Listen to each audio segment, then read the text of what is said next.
kwizera wabambwe ari we Kristo, niwe rembo ryiza ritwinjiza mu bwami bw'ijuru. Abantu bumva gusenga nko gucuruza n'Imana, yani babo bibwira ko imibyizi myinshi basenze ari izatuma basubizwa. Imana ntisubiza kubera ubwinshi bw'imisi. Isubiza kuko igihe cageze, isubiza kuko bifite inyungu. Ariko iyo wirije ku cyaha ubu gihaye imbaraga ku buryo utazongera kugikira, ahubwo uzahinduka mubi kurutaho. Icyaha ntigikugwaho n'iminsi, ntigikugwaho n'amasengesho wasenze, gikugwaho nimubona ibyaha bivogera uko bishaka. Dushobora gusubizwa iby'umubiri, ariko nitubona nta kwihana gato na kanini, muzamenye ko nta kubaho kw'Imana kuhari. Nubona abantu batinyuka gusenga bagasengana bwa buzima bwose burimo amanyanga, uzibuke ko nta kubaho kw'Imana kuhari. Mwarese tugasenga kubaho kw'Imana kukaza. Amasengesho atuma ucira abandi imanza n'amasengesho yakuremeye ubwibone, nta kindi azakumarira. Iyo abaguze imodoka ahita yandikaho ngo biva mu gusenga. Mumbwize ukuri, basenga ingahe ngo bagure imodoka? Ubwo abaziguze nibo basenga cyane kuruta abandi. Hanyuma ubwo abatazigira ni kera ndi umwana muto w'imyaka 10 nigeze gusenga amasengesho y'iminsi 3. Ayo masengesho yambereye ikigeragezo kuko narayasoje. Mwarimu yahaguruka kwigisha nkavuga ntubu aratwigisha ikatarasenga 3. Abaririmbyi baririmba nkabanda mu mutima ndibwene buriya bararirimba iki batarakora yitatu. Imana ishobora kuvuga ibintu byiza bikanyura mu mutima ukomeretse, hanyuma bakaduha uburozi bazi ngo n'ubuhanuzi. Hari abantu Imana ibwira ibintu nubwo yavuga ibintu bibi agahita ahagarara hirengeye ngo azarebe ukuntu Imana ibisohoza. N'abantu bajya kwiyahura mu masengesho kubera agahinda gakabije. Mu buhungiro nkunda kubabwira bw'ibikomere harimo n'amasengesho. Iyo umuntu abwiye Imana ngo Mana uransubiza cyangwa ndagwaha, ubwo umuntu abavuze iki?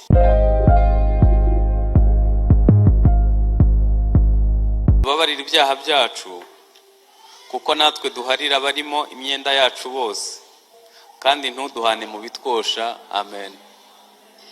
Twarangije gusoma, nta n'ahandi turi busome. Nifuje ko mureba hano hanyuma tukaganira. Sibyo bari kwandika, abasigaye nifuza ko umpa attention yanyu tukaganira. Mu nyigisho zigoye kwigisha ku isi harimo gusenga, kubera ko abantu benshi bigisha gusenga ariko ntibabayeho ubuzima busenga. Utumiye abigisha benshi bavuga ku gusenga wababona yewe n'aya makorale yacu. Uba ufashe muri liste y'indirimbo zabo ukajonjoramo indirimbo zivuga gusenga, wasanga ari nyinshi. Mu ndirimbo nk'ijana bafite nka 30 zose zishobora kuba zivuga gusenga. Hanyuma nkunda kuvuga ngo gusenga ntibabivuga, gusenga barabikora. Rero mwe mwagize neza ko mwaje gusenga. Icyo nagira ngo mbaganirize hano, Bibiliya yatubwiye ngo ari ahantu hamwe asenga. Yesu yari umunyamasengesho cyane pe, yarasenga. Hanyuma ari ahantu hamwe asenga, umwe wo mu bigishwa aramubwira ngo twigishe. Ubwo hano ikintu twakuramo si uko gusenga byigwa, gusenga birigwa. None niba byigwa twe tukaba tubikora tutarabyize, ubwo ntituzabikoreramo amakosa? Yani gusenga birigwa. Hanyuma twebwe dusenga nta wabitwigishije, ntituzava dusenga ibintu birimo amakosa. Ngiye kubabwira ibintu 10 bigaragaza ko twasobanukiwe gusenga nabi. Ngiye kubabwira ibintu 10 bigaragaza ko twasobanukiwe gusenga nabi. Icyambere, abantu bamwe muri twe bumva gusenga nko kubura ukugira. kubera ko Imana ntisubiza. Mbabereye umunyakuri, Imana yagize neza irihisha. Iza kujya nkahagaragara, bamwe bari kuyirega mu rukiko kubera ko barasenze bategereza kwisubiza. Ariko mu by'ukuri yaremye amatwi nayo irumva, yaremye umunwa nayo iravuga, yaremye amaboko irakora. Ahubwo niba utekereza ko yatinze kugusubiza cyangwa se idasubiza, urebe niba waragiye gusenga cyangwa niba waragiye kuganya. Tukwiye gutandukanya kuganya no gusenga. Hari igihe umuntu agenda akaganya ariko akaba atasenze. Icyo ni icya mbere. Icya kabiri, ubu nyine ndashaka kwihuta kubera ko zifite umwanya munini, mfite izindi nshingano ndi bukora. Ariko icyo nagira ngo mbabwire, uteze amatwi umuntu ari gusenga, ushobora kumenya niba ari kuganya cyangwa niba ari gusenga. Ushobora kumenya ubukure bwe bwo mu gakiza ukurikije umuntu ari gusenga. Ushobora kumenya ibyiringiro afite, ushobora kumenya n'agahinda gakabije afite, wamenya n'ibibazo afitanye n'umugabo n'umugore. Abadamu bo bari special, uzi ko arega umugabo ku Mana kandi bicaranye.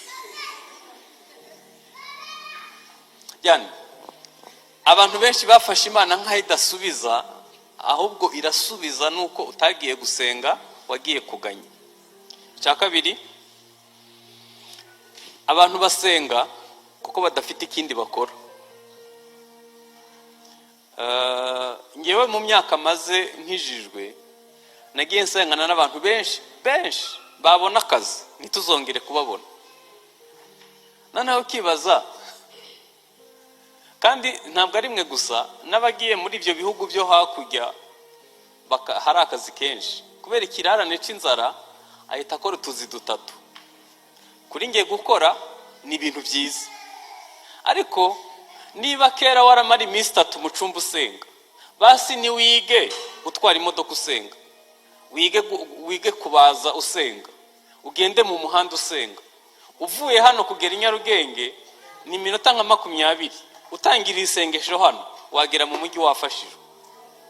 Donc tugomba guhindura uburyo. Kare twe twamara iminsi 21 mu cyumba kuko ntitwari dufite ikindi dukora. Ariko muri iki gihe nyene ikiguzi cy'ubuzima gisaba gukora cyane, byibuze ni wige gukora usenga.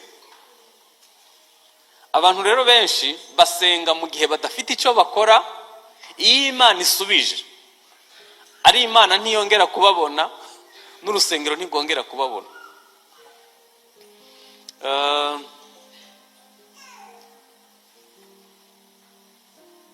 Ibyo mvuze wanza ninge wabibonye ngenyene, mwebwe ntabwo murabibona. Ariko bamwe muri aba muri kumwe, ibyo bise dusenga Imana yumva. Nibasubizwa bagakomeza kuba mu nzu y'Imana no gukunda Imana no kuyikorera nk'uko byahoze, batarasubizwa, tuzamenya niba barasenga Imana koko. Icya gatatu, abantu bumva gusenga nko gucuruza n'Imana. Yani bo bibwira ko imibyizi myinshi basenze ari izatuma basubizwa. Imana ntisubiza kubera ubwinshi bw'imisi. Isubiza kuko igihe cyageze, isubiza kuko bifite inyungu, kubifitiye inyungu, turaza kubigarukaho.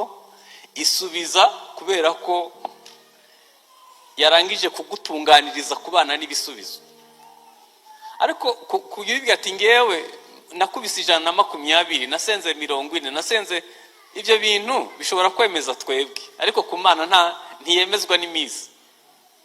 Ariko ubundi reka mbabaza, niba Esther yarasenze iminsi 3 bigahagarika genocide y'Abayahudi, wowe ukabusenga 40 ntagiye n'ukiri bicurana, ubwo se ikibazo kiri ku Mana cyangwa kiri kuri twe? Yani ntabwo bisubizwa n'imibyizi myinshi. Hari abantu bafite, okay, baza kubigarukaho. Abandi ngo ngeze ku bakane, n'abantu bajya kwiyahura mu masengesho. kubera agahinda gakabije. Mu buhungiro nkunda kubabwira bw'ibikomere harimo n'amasengesho. Iyo umuntu abwiye Imana ngo Mana uransubiza cyangwa ndagwaha, ubwo umuntu aba avuze iki? Aba yiyahuye. Ntabwo Imana ari ikunda ko abantu bayiyahuraho. Reka mbaye nk'urugero mwakumva. Umuhungu n'umukobwa bari muri fiançailles, hanyuma umukobwa agahura n'imibabaro myinshi iwabo. Yahita abwira, ubwo wenda hasigaye nk'amezi 6 ngo ubukwe bube, yahita abwira umuhungu ngo kubera ko iwacu ntamerewe neza, reka nze twibanire. Ntabwo yaba yishingira, ntabwo byemewe. Ntabwo Imana ikunda abantu bayiyahuraho. Uzayisengeshwe no kuyikunda, ntuzayisengeshwe gusa n'ibibazo. Gusa no mu bibazo irasubiza, ariko ntabwo kwiye gusenga Imana gusa kubera ko kuyiyahuraho ntabwo ari byiza. Abandi ngo n'aba gatanu basenga kubera akamenyero. Niba hari ikintu kimwe kibi Imana yanga, ni akamenyero. Ndabaha urugero. Abafarisayo babiri bagiye gusenga mu rusengero nk'uko mwaje gusenga. Umwe ahita abwira Imana yayihangaye cyane, aravuga ati ngewe simeze nk'uyu mutipe twazanye, ngewe niyiriza 2 mu cyumweru, ntanga 10 cy'imbwijana ko mino na nyiragasogereza, hanyuma ndi umuntu mwiza imbere n'inyuma. Wa wundi we ngo ntiyatinyuka no kureba mu maso y'Imana, ngo abwira Imana ngo ndi umunyabyaha, ndabyemera narabikoze, ariko imbabazi zawe. Wa muntu ni w'Imana yatsindishirijwe, niba ataje abonye. Dufite rero abantu basenga by'akamenyero, ku buryo ako kamenyero nyine ntabwo ari keza. Ikindi, hari abantu basenga kubera ubwibone. Ndi kubabwira ukuntu abantu basobanukiwe gusenga nabi. Abantu basenga kubera ubwibone. Twigeze gusengana n'abantu, noneho iyo hazaga kwigisha umugabo munini ungana nk'uko ungana, yahita avuga tumva uyu munsi turabwiriwe kabisa, ntaravuga ntituzi n'ibyo ari buvuge, gusa kubera byibushe kavuga turiya se yaherukamo. Kandi ico gihinda zari zarafatanye n'imigongo pe, twari dushonje biteye ubwoba. Amasengesho atuma ukira abandi imanza na amasengesho yakuremeye ubwibone, nta kindi azakumarira. Iyo baguze imodoka ahita yandikaho ngo biva mu gusenga. Mumbwize ukuri, basenga ingahe ngo bagure imodoka? Ubwo abaziguze nibo basenga cyane kuruta abandi. Hanyuma ubwo abatazigira ntabwo basenga. Ahubwo ikigaragaza ko Imana kwishimira nuko ugura imodoka, ndandika ngo biva mu gusenga. Hanyuma ubundi bakavuga ngo utakurusha gusenga ntakagutera ubwoba. Mumbwire umunzane Imana yapimisha, mwe muyapimisha ikiza, ku buryo wakumva ko gusenga ubikangisha abandi. N'ubwibone gusa twakuye mu masengesho. Kera ndi umwana muto w'imyaka 18 nigeze gusenga amasengesho y'iminsi 3. Ayo masengesho yambereye ikigeragezo kuko narayasoje. Mwarimu yahaguruka kwigisha nkavuga ntubu aratwigisha ikatarasenga 3. Abaririmbyi baririmba nkaba mu mutima ndibwiye naburiya bararirimba iki batarakora 3. Ntazi ko arabakoze 40, ntazi ko ari nabarengeje 40 basenga. Dufite abantu gusenga byabaremeye ubwibone. Iyo avuga nyine avuga ikijwi gisaraye kugira ngo agaragaze ko ari umunyamwuka, afite ukuntu, kandi ubwo ntazi ko de vocali iri gupfa. Kiriya kijwi gisaraye ari harapfa, kandi mu nsimbura ngingo zihenze. Sinzi niba wabona n'ibisimbura hano. Ubwibone bukagaragaza ko ikijwi gisaraye kuvuga ukanga ari byo bigaragaza umwuka. Wapi n'ubwibone. Ntabwo Imana yumva abananutse kuruta ababyibushe, ntabwo yumva ababyibushe kuruta abananutse. Noneho bikaba akarusho iyo tuvuga ngo abadasengera aho dusengera. abo tudasengera mu cumba kimwe, abo basenga abadasenga nkuko dusenga, bose tugaca imanza ko badakijijwe. Ibi byose ni ubwibone bwavuye mu masengesho. Hanyuma hari n'abasenga kubera ubuyobe. Numvise mu Rwanda abantu batikingiza na covid je ntibikingije. Hari abantu banze gufata irangamuntu, hari abantu batubaha idarapo ry'igihugu ngo kubera ari abanyamwuga. Akibaza kwitabatwaye mu ijuru kabagomiza mu gihugu c'abandi. Yani hari abantu basenga kugeza ubwo bayoba bagakora ibihabanye Imana itubwira kubaha abayobozi b'igihugu. Hanyuma hari n'abasenga rero kubera ubwoba. Ibyo YouTube yavuze nibyo bibatwara mu masengesho. Turapfuye. Yani ntabwo batega amatwi Imana, ahubwo basenga kubera ubwoba. Reka mbabere umunyakuri. Ubu bazanye hariya scanner hariya mu muryango, isikana ubwoba, bakavuga ngo twese ducemo. Banza benshi yajwigira.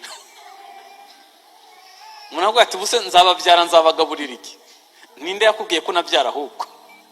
Ibyo biravuga umwana w'umukobwa utazi ko azanashaka. Ubuse ndiga nzabona akazi. None se kutarayarangiza ninde yakubwiye ko utazakabura? Wakagombye kubusenga utekereza no kuzatanga akazi kuruta gusenga wumva kuzajya no gusaba akazi. Ubwoba mufite n'ubwige. Imana ikubwiye ngo baho, ibateguye ibishimbo n'ibirayi uzajya, ibateguye umutekano, ibateguye ibindi byose. Iguhaye impano y'ubuzima, ibateguye n'ibindi ku ruhande. Ifumba turi gifusi hazo kwifuza kwibiriho. Ubwoba mufite n'ubwige. Byarenze ubwoba bw'ibiryo, ahubwo n'igihunyira cavuze nabi ubwo bakuroze. Ngiye nagiye mu rusengero rumwe ndumigwa pe. aho umuntu bamuzanira amazi hariya hariya akabanza gucunga neza niba nta kintu bashize. Niba agacupa naho gatoboye, ni hahandi uzapfata. Wabicunga utabicunga ni hahandi. Iminsi yo kurama n'imyaka 70, wagira intege nyinshi kaba 80, amaherezo uzapfa. Ufite ubwoba bw'iki? Hari ibintu iyo bidahuye ntushobora gupfa. Aho uzapfira umunsi n'isaha nikizakwica. Ibyo bintu bitarahura ntuzapfa. Ufite ubwoba bw'iki? Hanyuma abandi basenga kubera ubugome. Nari mvuze ngo ubugome. Uwashimye hano yavuze akantu numva ngize ubwoba. Imana yaramubwiye ngo natakora ngo ikintu ngo Imana izamwicira. Nahise numva ngize ubwoba. Imana muri ADPR irica kabisa. Ariko reka mbabaze, ubundi Imana mukurikije urukundo rwayo n'imbabazi igira, ikwiciye abana yakungukiki? Hallo, Imana ikwiciye abana yakungukiki? Ahubwo iyo aba yica nkuko bayivuga, ubu twese twagomba kuba duharira. Ukurikije intege nkugira mu cyumweru nizugira mu kwezi, ubu waba ukihari? Murebe hano, muzi impamvu abantu benshi bahanura gutyo. Iyo ufashe amazi meza hano ukayanyuza muri tuyo yuzuye umugese, hano wakwakira amazi ameze ate? Imana ishobora kuvuga ibintu byiza bikanyura mu mutima ukomeretse, hanyuma bakaduha uburozi bazi ngo n'ubuhanuzi. Hari abantu Imana ibwira ibintu nubwo yavuga ibintu bibi agahita ahagarara hirengeye ngo azarebe ukuntu Imana ibisohoza. ngo mase ngo Imana yerekane ko ari umuhanuzi. Dufite abantu basenga n'ubugome kubera ko imitima yabo yarakomeretse. Buriya iyo umuntu yigisha, iyo ahanura, iyo ahimba indirimbo, iparaporo y'ibimwuzuye, Imana ishobora gutanga ubutumwa bw'ukuri ariko umutima buciyemo ukaba wuzuye ubugome. Hari abantu bafite amasezerano ko abagabo babo bazapfa bakarongorwa n'abandi bagabo. Hari abantu bafite amasezerano ko abagore babo bazapfa bakarongora abandi bagore, bakijijwe barasezeraniye mu rusengero, barasangiye igaburo ryera, babyaranye 5. Ukibaza ubwo bugome bungana gutyo. Hari abantu basenga kubera ubugome. Numvisha abantu umuha 5 agahita ajya kuyataba, akajya kuyazinga. Ngo yaragusengeye ngo urasubizwa ngo ntiwamwibuka. Ego. Nase tuguhituro uri umushumba w'itorero. Ni kunyubako turitanze. Ariko kubera ubugome bwuzuye abantu buzuyemo ubugome, kandi barabusengana. Nose iyo ugiye kuzinga imigisha yanjye wewe unguka iki? Uzajyaho ni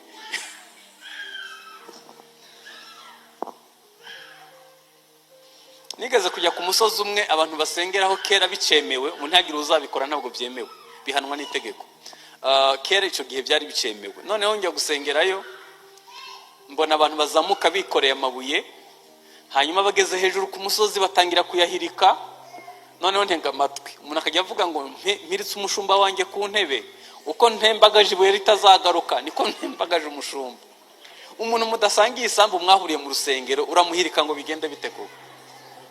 Navuze abantu bafite ubugome, umuntu uguhirika atitaye ku bana bawe n'ibindi, n'umuhoro yawe ugukubita. Niyo mpamvu reka mu ndebe hano babwire, igihe warakaye uzirinde isengesho usenga. Kuri ngewe mu gihe ufite uburakari wakwihorera gusenga, kuko ushobora kwatura ijambo ribi uryatuyeho rikazamubaho. Ariko mwari muzi ko n'Imana kwica itabyishimira. Murebe mu ndebe muzi ko Imana niyo yishe umuntu bibabaza. Reka mbaho urugero. Ntabwo mwibuka ko yishe imfura zo muri Egiputa? Bageze mu gihugu Abisirayeli yarababwiye ngo abana b'imfura bose berejwe Uwiteka, noneho n'umuryango wa Lewi wose nawo n'uwanjye ntibemerewe gukora ikindi kintu, bazishura abana b'imfura nishe muri Egiputa. None mwebwe mwishimiye ko abantu bapfa kubera iki? Abantu nyene barimwe ibintu bitari byiza. Hari n'abandi basenga kubera ishari, kubera abandi bafite ibyo bagezeho. Abo twasenganye Imana babyaye 2, abo twasenganye baguze imodoka, abo twasenganye ntibagikodesha. Ninde yakubwiye ko ugomba kuba abandi? Uri ikinege ku Mana, uri umwihariko kuri yo, hanyuma izaguha imigisha yawe apani y'abandi. Abandi ni abandi, wowe ni wowe. Abantu bafite ishari bikarenga ishari bikaba n'igomwa. Nusenga kubera ishari ntuzatekereze ko ari ikintu Imana izagukorera ciza. Ntabwo imeze gutyo. Hanyuma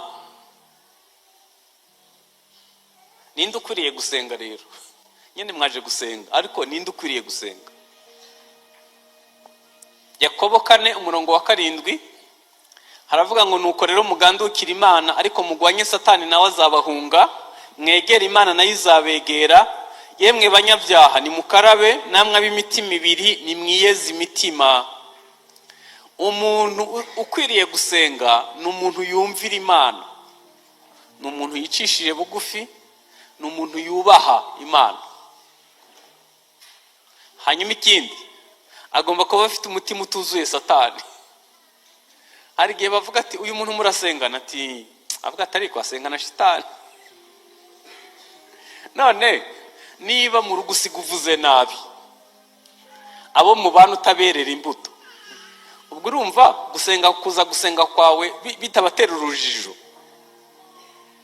Hanyuma ikindi, gusenga bikwiye kurenga gusenga bigahinduka ubusabane.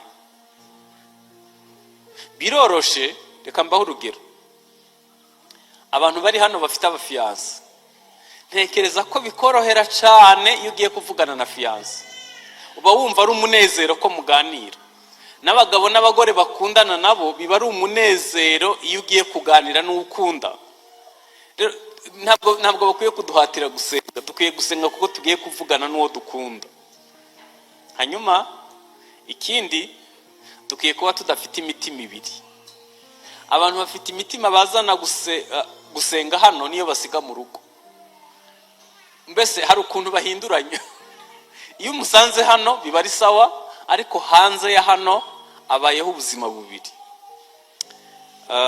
Ikindi ni byiza gusenga umuntu yiyejeje. Hanyuma naho ndavuga ngo ninde ukwiriye gusenga, n'uwo muntu mvuze. Uwo muntu niwe ukwiriye gusenga. Murebe hano mbabwire. Ngiye kubabwira ikintu gikomeye cyo ntimuzacibagirwe. Murabona umwenda w'umweru. Ufashe umwenda w'umweru urimo ikizinga, hanyuma ukawutera ipasi, mutekereza ko ico kizinga cazongera kuvamo? Iyo wirije ubusa umubiri urananuka, hanyuma umwuka akasama. Iyo ufite ingeso yakunaniye ukayisengana utayihanye, simvuga intege nke zisanzwe, ibyaha bita ibigambirirano, ibintu wapanze hanyuma ukavyiririzaho ubusa, ico kizinga kugira ngo uzongere kugikira bizakuvuna.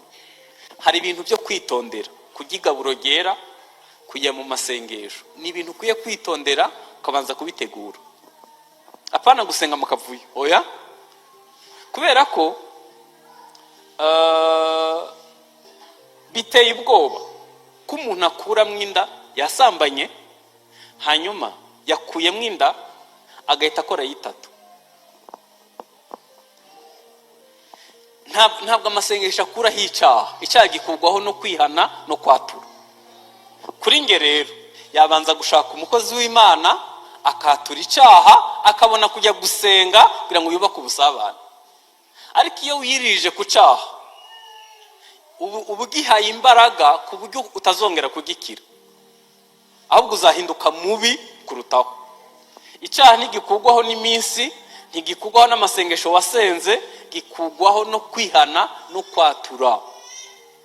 Dufite abantu rero basenga n'ibyaha mw'abantu. Urumva waciye inyuma umugabo wawe, usanga n'ubyatura urusengero ruzaguhagarika, usanga n'ubyaturira uwo mubana ruzasenyuka. Hanyuma kandi ugomba nawe kwigirira ibanga kugira ngo nyene bidacika. Ariko uko uzabijyana igaburo gera ukabikoreraho amasengesho, uzaba uri gukora ikintu kibi kizakugiraho ingaruka. Niyo mpamvu tubona dufite abantu bageze ku rwego batakigira umutima ubacira urubanza, kubera ko basenze nabi. Yesu yaravuze ngo umuntu usenga agomba kubanza kwiyeza. Usibye ubu mu minsi ishize, imbere yuko tujya mu masengesho, umuntu yabanza kwatura akashaka ukuntu yigwanaho, akigwanaho kugira ngo asenge bitari urusaku mu matwi y'Imana. Come on. None se ko amaraso ya Yesu ahari atabaye make ngo ntiyadukwira twese, uko gutinyuka twagukuye? Mbariza umuntu mwicaranye ngo niki cyakumaza ubwoba? Niki cyakumaza ubwoba ko?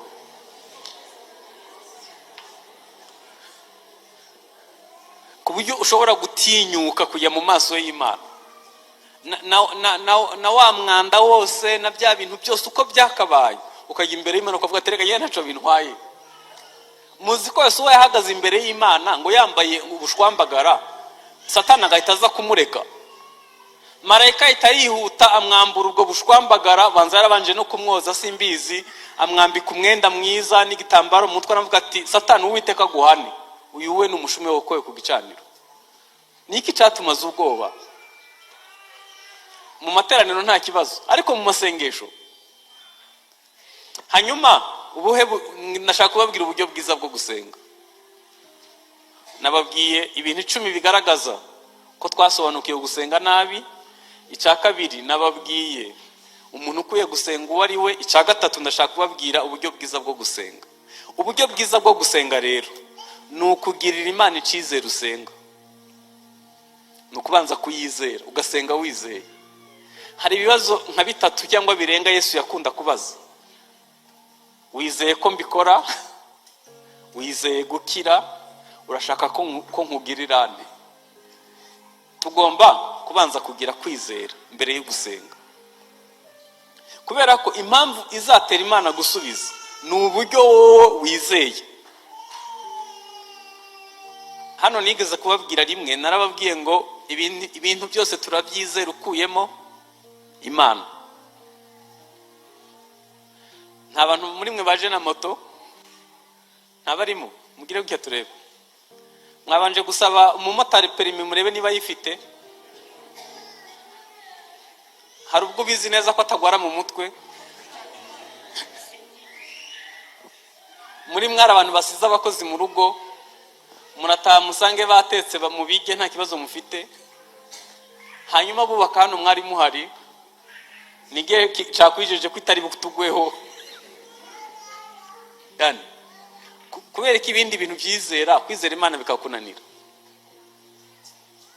Buri munsi aravuga ngo ntutinye ndi kumwe nawe, aravuga ngo humura nzagutabara, aravuga ngo ntukiganyire. Ariko ibyo kubyizera biratugora, twizera ibindi ukuye mwibyo. Icya kabiri, dukwiye gusengana umutima wagutse ukwigwamwe abandi. Nigeze kubabwira ngo iyo ushaka kumenya umuntu ubukure bwo mu mwuka, utega amatwi yari gusenga. Amasengesho dusenga 70% agaruka kuri twe. Ngewe Mana, ngewe wowe. Nikigaragaza ko urashafite selfish, uracikunda. Hanyuma iyo isengesho riteye intambwe, uhita usengera umuryango wanyu. Hanyuma waba wageze kure ugasengera itorero ryawe. Yesu yaravuze ngo muzahera Yerusalemu mugere ku mpera y'isi. Tukiye kugira umutima wagutse ukwigwamwo abandi. Ikindi, mu gusenga ukwiye kubuzi ibibanza n'ibikurikira. Umva isengesho rya Data wa twese ukuntu rivuga. Haravuga ngo Data wa twese, izina ryawe, ubwami bwawe, hanyuma ibyo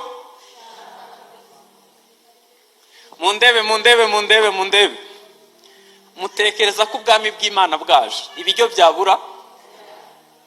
Muzi ikintu cyatwishe ni ukwifuza ibyo mu ubwami butaraza. Iyo nyakubahwa agiye mu burasirazuba gusura abaturage, ajyana na guverinema hafi yose. Hanyuma umuturage arahaguruka akavuga ati nyakubahwa, ndi umukene, abana banjye ntibiga. Ahita abwira minisitiri w'uburozi ngo uve hano bikemuye. Undi akavuga ati nyakubahwa, ndatotezwa, hari ukuntu ntotezwa. Ahita avuga ati minisitiri w'umutekano, iki kibazo urakizi. Nta kibazo na kimwe ashobora kuhava kitabonewe. None ndebera umuntu ari ku Rusumo yifuza ibiri muri Kigali, ari ku Rusumo bizahurira he? Muzi cyatwishe, turashaka ibyo mu ubwami budahari. Mwarese tukabanza tugasenga kubaho kw'Imana kukaza, mukareba ukuntu indwara zikira. Mwarese tugasenga kubaho kw'Imana kukaza, tukareba ukuntu impfubyi zishingirwa. Mwarese kubaho kw'Imana kukaza mu buzima bwacu, mukareba ukuntu imigisha twome inyuma idukurikira. Ariko kubera ko tutazi amahame y'ubwami bw'Imana mu gusenga, turatakira ibiri mu bwami yo nta sano dufitanye nabwo. Imana ikwiye kubanza kukubyara ikakubera so, ukabaho ubuzima buyubaha, ubwami bw'Imana bukaza mu buzima bwacu, ubushake bw'Imana bukayobora. Ariko kubera ko twahuye n'ibibazo byinshi mu buzima busanzwe, ntabwo tuzi ukuntu ibintu bikurikirana. Hanyuma ikindi, uburyo bwiza bwo gusenga ni ukumenya gutegereza. Umuntu umwe yampaye urugero numvishe rwankoze ku mutima. Mu ndebere ahantu hitwa Dar es Salaam hari icambu, hari ikivuko. None uri hano ushonje, kubera ko ushonje cyane ukifuza ko bakuramira vuba, bagapakira ibintu ushaka nko muri taxi voiture. bashobora no gupakira rukururana. Ibyo ari byo byose taxi voiture na rukururana ntabwo bizagerera hano rimwe. Ikizagera mbere ni ikihe? None se ibipakiye muri taxi voiture no muri rukururana birangana? Kuri wowe wahitamwe iki? Rukururana irapakurura ukajya uvuga ngo amen. Kubera ko ni ibintu bizakumaza igihe. Hari ukuntu dushaka ko aturamira vuba akaduha ibisubizo byihuse mu ndebe. Ntukite kuri needs, ntukite ku bintu ukeneye aka kanya. Aho gusaba Imana umugisha ukubiyemo ibyo uzakenera mu rugendo rw'ubuzima. Imana izamenya wabyaye ukuntu uhembwa, Imana izamenya ushaje abana bose baragiye uko uzitabwaho, Imana izamenya ibyorezo biri kuza uko ibikurinda, ukwiye umugisha urimwo byose kuruta kwita ku byo ukeneye aka kanya. Ibyo rero bisaba gutegereza. Daniel yasenze imyaka 70 asenga gatatu ku munsi. Turashaka ibisubizo byihuse, ariko ibisubizo byihuse ntabwo birimwo ibyo dukeneye byose. Ikindi tukiye kumenya gutega amatwi Imana. Abantu benshi bazi kubwira Imana ariko ntibazi gutega amatwi Imana. Yani umunsi umwe nagize ubutumire mu Buhindi, hanyuma barambwira ngo uzishurira tike, twebwe icyo tuzakora tuzagutunga, tuzagukorera ibindi hano, ariko tike ntabwo twayibona. Kandi nta mafaranga nari mfite pe. Bitangiye gusenga, ndasenga mu myaka namaze nsaba visa yabo, nibwo bwa mbere bampaye visa mu gihe gito gishoboka. Noneho njya gusenga narambuye passport nyereka Imana visa Mana. Urabona ko visa nayibonye ariko singira amafaranga. Ndajya mu giterane cyangwa sinjyayo. Imana irambwira manzane nko ku munsi wa gatatu. Imana irambwira ngo fata telefone, nari nasenze telefone ijimije. Imana yambwiye ngo nicane telefone. Cana telefone, hanyuma njya muri reperatoire. Selection abantu bane. Tutari inshuti cyane ariko dufitanye nimero. Hanyuma fotora visa na invitation ndabiboherereza. Ndababwira mfite igiterane kandi birihuta ariko simfite amafaranga, mushobora kuntwerera. Bampaye amafaranga bose ntawambwiye oya. Bampaye amafaranga arenza yo nari nkeneye. Igitangaje kuva 2013 mbaheruka ubwo nitwongeye kuvugana. Kubera ko iyo wateze amatwi Imana, igisubizo ushobora kugisanga muri telefone yawe, ushobora kugisanga kuwo musengana, ushobora kugisanga ahantu utatekereza. Nubwira Imana gusa rero ukayibwira ugahita ukupa utaratega amatwi ngo nayikubwire, ubwo ibisubizo uzabikura he? Ko kugira ngo igusubize bisaba ko ufite amatwi yumva. Tukiye kwiga gutega amatwi. Ikindi nanone tugomba kugumana attitude nziza mu gihe tutarasubizwa. Tugomba kugumana umwifato mwiza, nabo attitude ntabwo nzicarico. Tugomba kugumana umwifato mwiza mu gihe tutarasubizwa. Komeza ushime, komeza uramye, komeza uyikunde. Ibisubizo bizagusanga mu nzira ugenda. Hari abantu nyene ahora kubera ko arabishaka ko kanya, kuko bitaraza ahita yiheba, Satani akamubwira ko bicitse apfuye. Nta mpamvu. Tugomba kugumana attitude nziza. Ikindi nanone mu gutegereza ukwiye kuba ukinze urugi. Matayo 6:6. Weho nusenga ujye winjira mu nzu banza ukinga urugi, uhere kusenge so mwihereranye, nuko so ureba ibyiherereye azakugororera. Amen. Hari urugero nkunda gutanga iyo mvuga ku gusenga, kugukinga urugi. Twagiye mu masengesho y'iminsi 3, hanyuma tuyasoje, umwe mu bo twasenganye ahita arambwira ngo Deze ngo nshimye ko tuyasoje. ubu turi bubone mu karu turi bunywe. Ndamureba ndamuga ariko turi imbere y'Imana iminsi 3, ubu mu karu ni ikibazo cyo kutuganyisha. Ubwo yari yasenze hakinze cyangwa hakinguye. Niyo mpamvu ukwiye kwanza gukingirana intekerezo mbi n'ibindi bintu byose bitari by'ubumana, hanyuma ukaguma mu mwanya w'Imana. Nutasenga hakinze ushobora kuyavamo hano ugasanga abana bashiririje, ugasanga ibirahuri babimenye, ugasanga ibintu bitagenda, hanyuma ukavuga ati ye kamera igahita izamuka ukibagirwa ko uvuye mu masengesho. Niba wasenze hakinguye uzategwa byoroshe. Hanyuma ikindi dukwiye gusengana umwete. Eliya yari umuntu umeze nkatwe. Yakobo 5:16 mwaturana ibyaha byanyu kandi musabirane kugira ngo mukizwe. Gusenga k'umukiranutsi kugira umumaro mwinshi yasenganye umwete. Dukwiye gusengana umwete.